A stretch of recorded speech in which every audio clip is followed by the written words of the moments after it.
घोसी में जीत के बाद शिवपाल के कदमों में झुक गए अखिलेश। चाचा शिवपाल को दिया बड़ा तोहफा। अखिलेश ने हिलाया योगी का सिंहासन, मोदी भी दंग रह गए। चाचा शिवपाल ने एक साथ बढ़ा दी योगी और मोदी की परेशानी। योगी की कुर्सी पर सबसे बड़ा खतरा आया, मोदी की भी टेंशन बढ़ाया। चाचा ने ला दिया भूकंप। अखिलेश की शेरनी ने भी लगाई दहाड़। इस बार खोल दिए मंगरू चाचा के धागे। कहा सठिया गए हैं ओपी राजभर। बीजेपी को दिया सबसे बड़ा अल्टीमेटम। हाथ कंगन को आरसी क्या और पढ़े लिखे को फारसी क्या। योगी आदित्यनाथ की जितनी उम्र है, चाचा शिवपाल को उतने साल का राजनीतिक अनुभव है।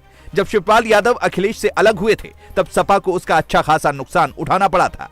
बीजेपी को तब लग रहा था कि अब तो सपा खत्म हो गई है, चाचा शिवपाल को वो कोई छोटी मोटी पोस्ट दे देगी, सरकार में मंत्री बना देगी और चाचा बीजेपी की गुलामी करने लगेंगे, योगी से लेकर मोदी तक की तारीफ करने लगेंगे। लेकिन नेताजी मुलायम सिंह यादव के निधन के बाद चाचा शिवपाल ने चाचा होने का फर्ज निभाने का फैसला किया और अखिलेश यादव के साथ परिवार में लौट आए। बीजेपी ने यादव परिवार में फूट डालने की भरपूर कोशिश की। यादव परिवार की बहू अपर्णा यादव को बीजेपी में शामिल कराया। ऐसा माहौल बनाया गया कि अपर्णा यादव परिवार को देखना भी पसंद नहीं करती हैं। लेकिन अपर्णा ने भी साफ कर दिया कि वो अखिलेश को अपने बड़े भाई के रूप में हमेशा मानती थी और आगे भी मानती रहेंगी। यही वजह रही कि भाजपा ने उन्हें मैदान में नहीं उतारा। लेकिन अब जब यादव परिवार धीरे धीरे एकजुट हो रहा है, तो बीजेपी की टेंशन सबसे ज्यादा बढ़ रही है। अखिलेश यादव भी अब ये बात समझ रहे हैं कि बिना चाचा के काम बनने वाला नहीं है और इसीलिए उन्होंने अब इस बार घोसी में जीत के बाद चाचा शिवपाल को बहुत बड़ी जिम्मेदारी तोहफे के तौर पर दे दी।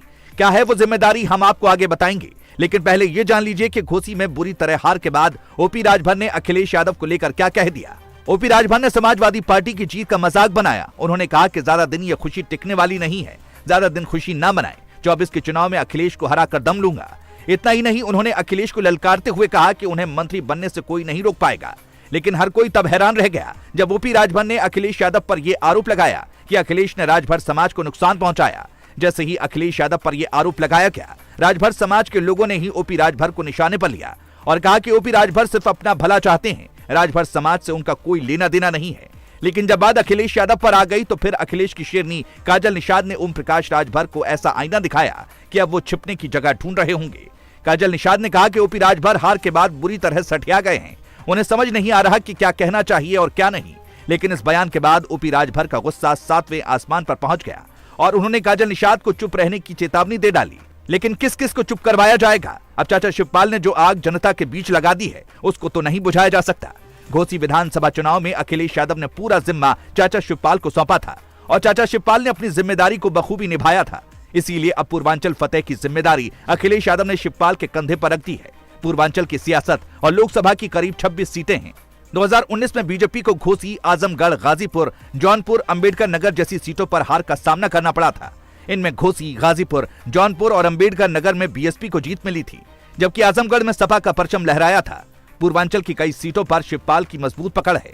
घोसी में भी शिवपाल ने डेरा डाल रखा था। हाल ही में एक इंटरव्यू में अखिलेश यादव ने हार की वजह का जिक्र करते हुए कहा था कि चुनाव के आखिरी वक्त में हम कुछ मैनेज नहीं कर पाते हैं। लेकिन घोसी में शिवपाल ने जिस तरह से आखिरी वक्त में चुनाव को मैनेज किया है, उसकी चर्चा दिल्ली तक है। घोसी के स्थानीय जानकारों का कहना है कि चुनाव के आखिरी वक्त में शिवपाल प्रशासन पर दबाव बनाने में कामयाब रहे। कहा जा रहा है कि इसीलिए अब आगे की जिम्मेदारी अखिलेश यादव ने चाचा शिवपाल को सौंप दी है, ताकि पूर्वांचल की सीटों पर 2024 में हर हाल में बीजेपी को हराया जा सके। क्या चाचा शिवपाल पूर्वांचल फतेह कर पाएंगे? आपको क्या लगता है, कमेंट में बताएं।